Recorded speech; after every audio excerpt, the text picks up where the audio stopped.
لا تنسوا الإعجاب بالفيديو والاشتراك بالقناة وتفعيل الجرس. السلام عليكم ورحمة الله وبركاته. شاهد نايمة على البيانو بوضعية مخجلة. رانيا يوسف تشعل غضب المصريين وفتحت فستانها الجريئة.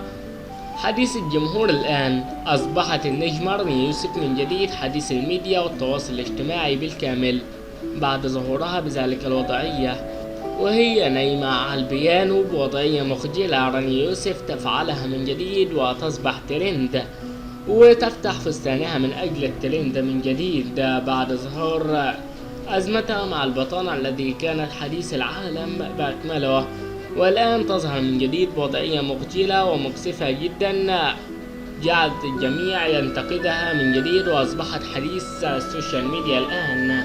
والسلام عليكم ورحمة الله وبركاته.